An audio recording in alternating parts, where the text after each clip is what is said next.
Bride left me at the altar to go with her ex, and now she's mad at me.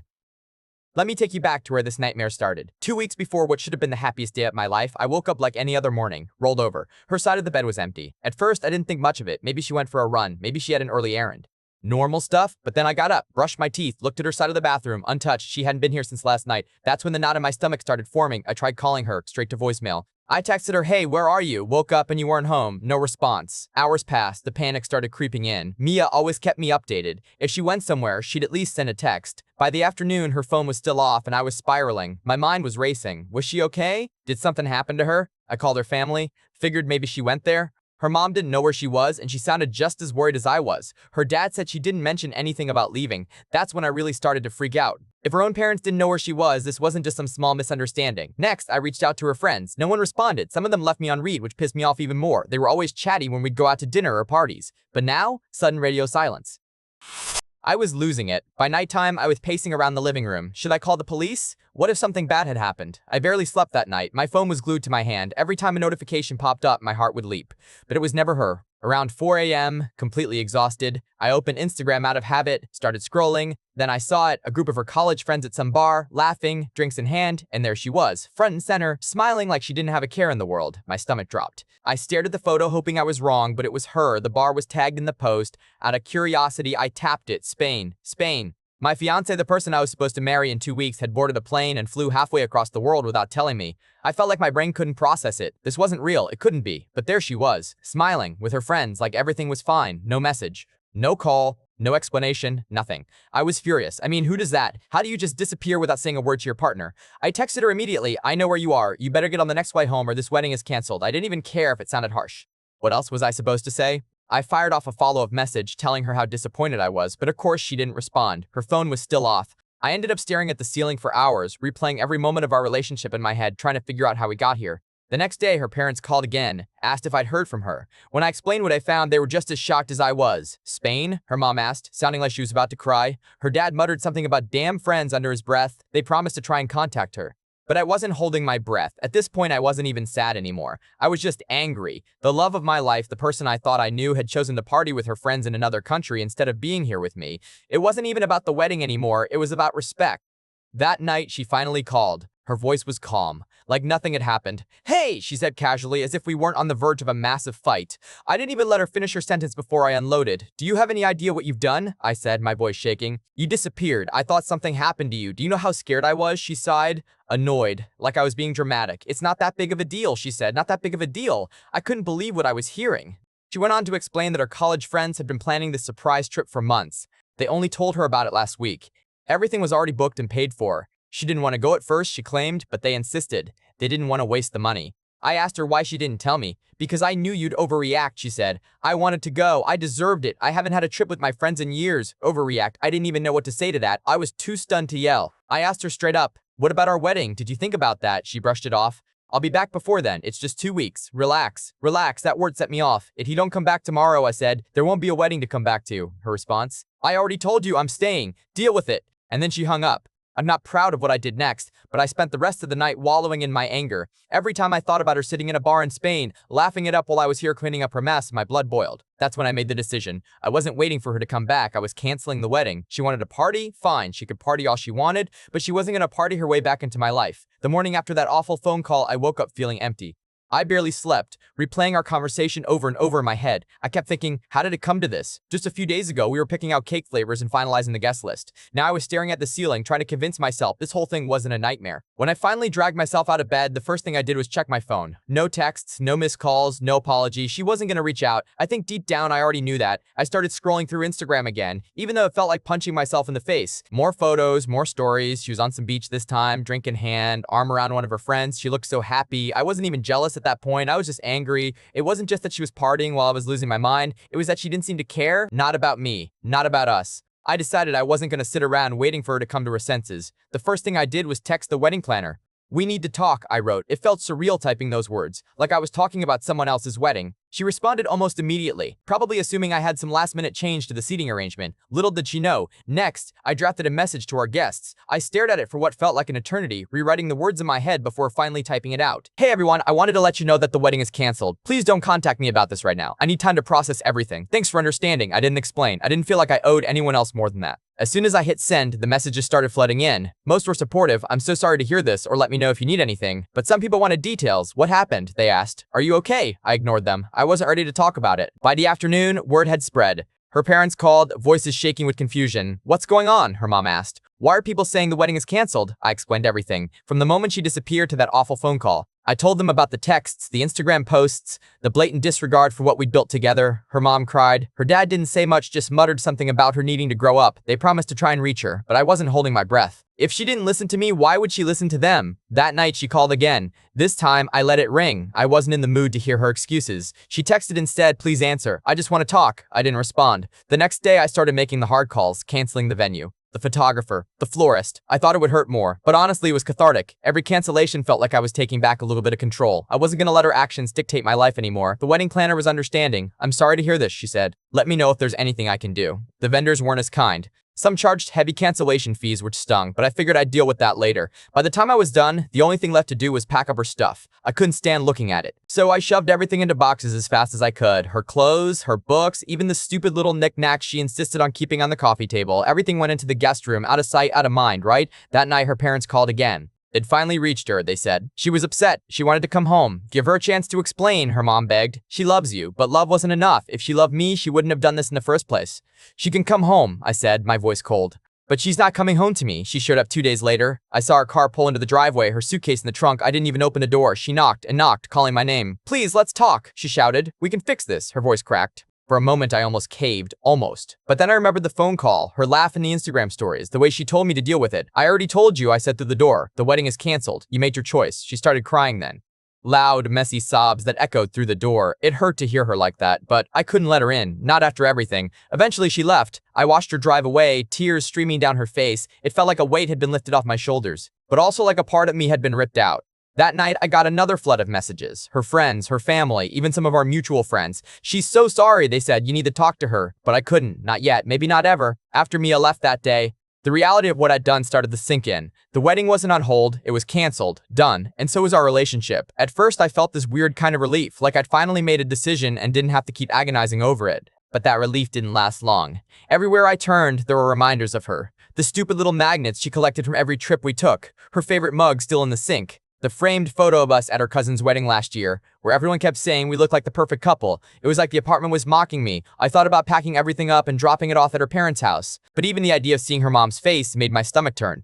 So I just left it all in the guest room and shut the door. Out of sight, out of mind, right? The messages kept coming. Friends, family, random acquaintances. Everyone wanted to know what happened. Some people were genuinely supportive, sending messages like, "I'm so sorry you're going through this," or "Let me know if you need anything." But others weren't as kind. Some mutual friends started pushing back. "Seriously? You're canceling a wedding over this," one of them wrote. "She didn't cheat on you. She just went on a trip with her friends. Don't you think you're overreacting?" Overreacting? That word kept coming up, and it pissed me off every time. I wasn't overreacting. It wasn't about the trip. It was about the way she handled it. She didn't just book a last-minute flight. She ghosted me, ignored my calls, my texts, everything. And when I finally found out where she was, she acted like I was the one being unreasonable. "She knew what she was doing," I replied to one of the more persistent friends. "She made her choice. Now she has to live with it." Her parents were relentless. They called me every day for a week, begging me to talk to her. "She's devastated," her mom said. "She knows she made a mistake." At one point, her dad even tried to guilt trip me. "You've been together for 6 years," he said. "Are you really gonna throw all that away over one bad decision?" That phrase stuck with me. One bad decision? But was it really just one bad decision? Or was it a sign of something deeper? I couldn't stop thinking about what she said on the phone, how she needed life experiences before settling down. It was like she was already regretting the life we were building together, and I couldn't unhear that. Eventually, my parents got involved. I don't know if Mia's family called them or if word just spread, but one night I got a text from my mom, "We need to talk." When I called her, she didn't waste any time. "What's going on?" she asked. "Why are you canceling the wedding?" I tried to explain it, but she didn't seem to get it. She kept interrupting, asking why I couldn't just forgive her and move on. "People make mistakes," she said. "You're not perfect either, you know." That hurt. Of course I wasn't perfect. No one is. But this wasn't some small argument about where to go for dinner or who forgot to do the dishes. This was my fiancé abandoning me 2 weeks before our wedding to party in another country. It's not just the trip, Mom, I said. It's the way she handled it. She didn't respect me. She didn't respect us. She sighed. I think you're making a big mistake. That was the end of the conversation. The turning point came a few days later when Mia's friend sent me an email. Not just a text or a DM, an actual email. I guess they figured I'd blocked them on everything else, so this was their last resort. The message started with a half-assed apology. We're sorry for how things turned out, they wrote. We didn't want it to go this far. But as I kept reading, it became clear they weren't apologizing for what they did. They were trying to blame me. She really wanted to take this trip, they wrote. She was so stressed about the wedding, and we thought it would help her relax. We didn't think you'd react like this. As if it was my fault for being upset that my fiancé disappeared without saying a word. The worst part? They admitted they'd encouraged her to ignore me. We told her not to worry about your texts, they wrote. We figured you'd cool off by the time she got back. Cool off. They thought I'd cool off while they were halfway across the world partying with my fiancé. I didn't even finish reading the email. I deleted it and blocked their address. By the end of the week, I'd reached my limit. I texted Mia's parents and told them she could come pick up her stuff. I wasn't gonna hold on to it, and I wasn't gonna stick around for some big emotional confrontation. Just tell her to come when I'm not home, I wrote. Her mom called me immediately. Please talk to her, she begged. She's been crying nonstop. She's not eating. She's not sleeping. She needs to see you. She needed to see me before she got on that plane, I said. That shut her up. The next day, Mia texted me for the first time since she got back. Can we talk? She wrote. I just want to explain. But I didn't need an explanation. I already knew everything I needed to know. I'm sorry, I replied. It's too late, she didn't respond. When she came to pick up her stuff, I thought I'd feel better, like I could finally leave this whole mess behind. But as I watched her dad carry box after box to the car, I felt this weird ache in my chest. This wasn't how things were supposed to end. We were supposed to build a life together, plan our future, grow old together, and now all of that was gone. When they were done, her dad walked up to me and shook my hand. I'm sorry it had to end like this, he said. Me too, I replied. Mia didn't say anything. She just got in the car and drove away. That night, I sat in the empty apartment and looked at the boxes she'd left behind. Photos, letters, little souvenirs from our trips. I didn't have the heart to throw them away, not yet. Instead, I shoved them in the closet and closed the door. The days after Mia picked up her stuff were quiet, but not in the peaceful way I'd hoped for. The silence was suffocating. Like the walls of the apartment were closing in. For the first time in years, I didn't have anyone to text, no one to call. I couldn't even check social media without being reminded of her. Her friends who I'd already blocked started trying other ways to reach me. A couple of mutual friends who hadn't picked a side yet tried to mediate. Mia really regrets everything, they told me. You should talk to her. Just one conversation. I told them the same thing I told everyone else. It's over, please stop bringing this up, but the pressure didn't stop. Them friends ones I thought would support me started turning on me. You're being selfish, one of them texted. You've been with her for 6 years. You're throwing it all away because of your ego. That word again, ego. Like I was some kind of control freak who couldn't stand her having fun without me. It wasn't about that. It was about trust, about respect. I blocked that friend too. My parents, on the other hand, were relentless. Every time I talked to them, they brought up Mia. You should give her a chance, my mom said for the third time in as many days. She made a mistake, but she's young, you both are. She's not too young to know how to communicate, I snapped. My dad chimed in. Sometimes you have to look at the big picture. Are you really ready to let 6 years go over one fight? It wasn't a fight, I said. It was a choice, and she chose to leave. They didn't get it. They probably never would. The breaking point with my parents came a week later when I stopped by their house to pick up some of my old stuff. My mom cornered me in the kitchen and started her usual speech. She's been calling us, she said. She's devastated. Don't you think you should at least hear her out? No, Mom, I said, trying to keep my voice calm. She kept pushing. She's a good girl, you know that. She just got carried away in the moment. That doesn't mean she doesn't love you. That's when I lost it. If she loved me, she wouldn't have done this. End of story. My mom looked like I'd slapped her. She didn't say anything after that. When I left, I realized things weren't going to be the same. In the middle of all this, Mia's college friends reached out again. This time, they texted me from a new number. We just wanted to apologize again for what happened, the message said. We didn't want things to get this bad. I didn't even respond. They'd already made their position clear when they convinced Mia to ignore me and stay in Spain. Their apologies meant nothing now, but they kept texting. She's miserable without you, one of them wrote. She's willing to do anything to fix this. Please talk to her. I blocked the number. The thing is, I wanted to move on. I wanted to wake up one day and not feel like my life had just exploded. But every time I tried, someone else dragged me back into the mess. Mutual friends, her family, even people who barely knew us were weighing in like they had the right to tell me what to do. The only thing that helped was work. I started throwing myself into it, taking every shift I could, staying late whenever possible. It was exhausting, but at least it kept my mind busy. I also started going to the gym, not because I had some grand plan to glow up or win the breakup. I just needed something, anything to get me out of the house. At first, it was just a way to kill time, but eventually it became a routine, a distraction. 2 weeks after Mia picked up her stuff, I got a text from her parents. She'd like to talk to you, her dad wrote. Just one conversation. For closure. Closure. That word made me laugh bitterly. She didn't care about closure when she left for Spain. She didn't care when she ignored my calls and told me to deal with it. Now she wanted closure. I didn't respond. A month later, I ran into her at a coffee shop. I hadn't seen her since the day she came for her stuff, and it caught me off guard. She was sitting by the window staring at her phone. She looked tired, older somehow. I froze. Part of me wanted to leave before she saw me, but before I could turn around, she looked up. Our eyes met, and for a moment it felt like time had stopped. She smiled slightly, waved. I hesitated, then walked over to her table. "Hi," she said softly. "Hi." We stood there awkwardly for a few seconds before she gestured to the chair across from her.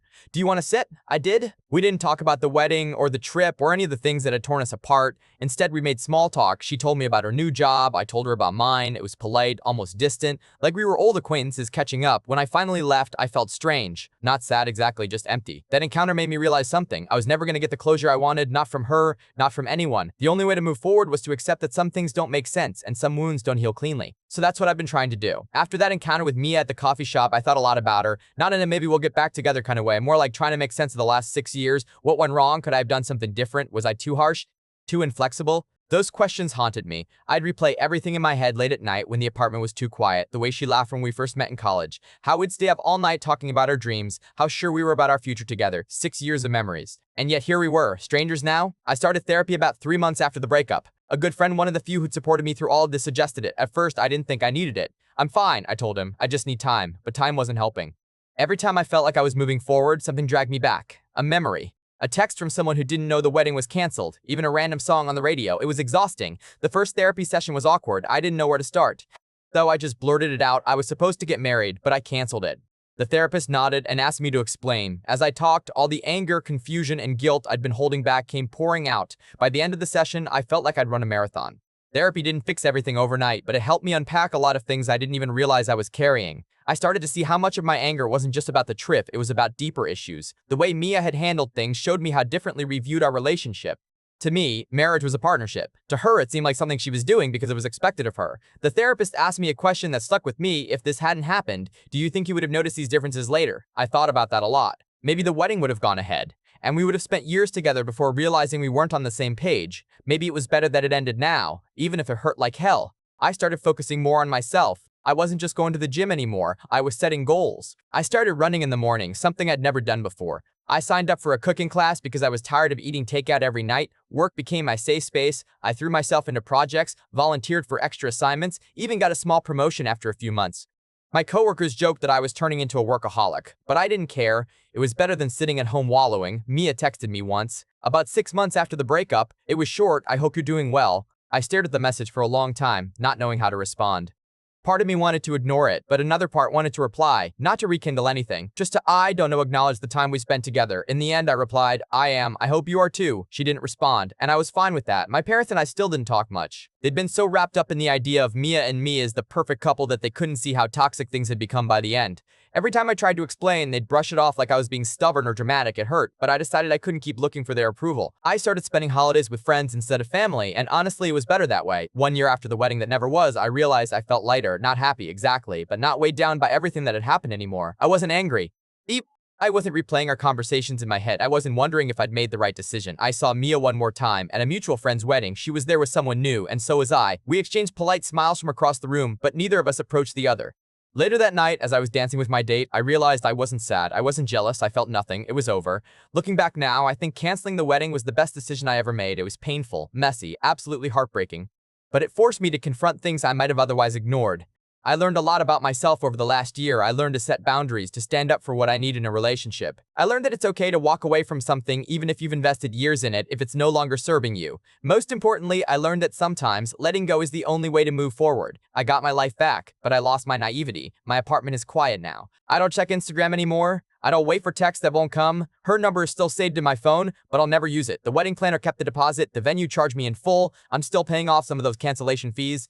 But every payment reminds me I chose myself. She reached out twice more after that coffee shop. I read the messages, never replied. Her parents stopped calling. My parents stopped asking. The story ended the day I closed that door in her face. Some scars don't fade. They just become part of who you are.